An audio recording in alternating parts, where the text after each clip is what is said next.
know, racing has been something that has been of interest to me for almost 50 years now.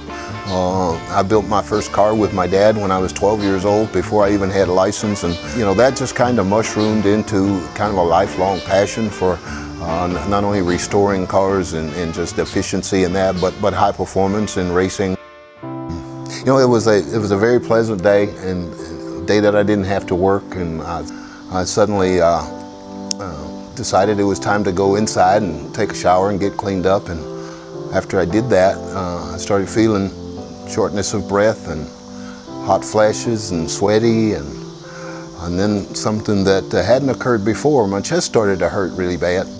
We called the paramedics, and the Duncanville Fire Department paramedics came and informed me right away that Methodist Charlton was where they were going to take me. And I felt good about that, knowing how close it is to my residence here. Was wheeled into the emergency, and the staff that was on duty there was just so proficient and efficient, and just gave me a real feeling of comfort and security, and that the outcome would be good based on what they were doing. Shortly thereafter, my surgeon showed up unexpectedly. I mean, I did not expect to see him that soon after arriving at the hospital, and found out later that he had already had a conversation with my wife and kind of assured her that everything was going to be okay. And everything that I was told was going to happen, in fact, happened.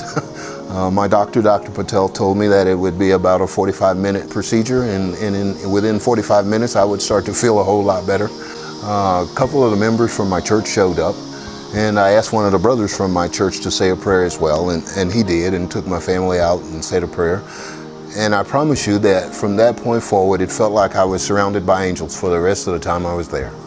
I mean, from the surgeons to the anesthesiologists to the nurses to the folks that served my food to the folks that came in and helped me with keeping myself clean. And I mean, it was just such a, if you can believe it, such an inspiring and wonderful experience. And I really can't find the words to express my gratitude. As I've gotten information about the Heart and Vascular Institute that's being started there, I'm encouraged for the people in this community because, you know, I know the population here will benefit a great deal from the education and the care that'll be made possible by the Heart and Vascular Institute, and I just encourage anyone that can help in that endeavor to do so.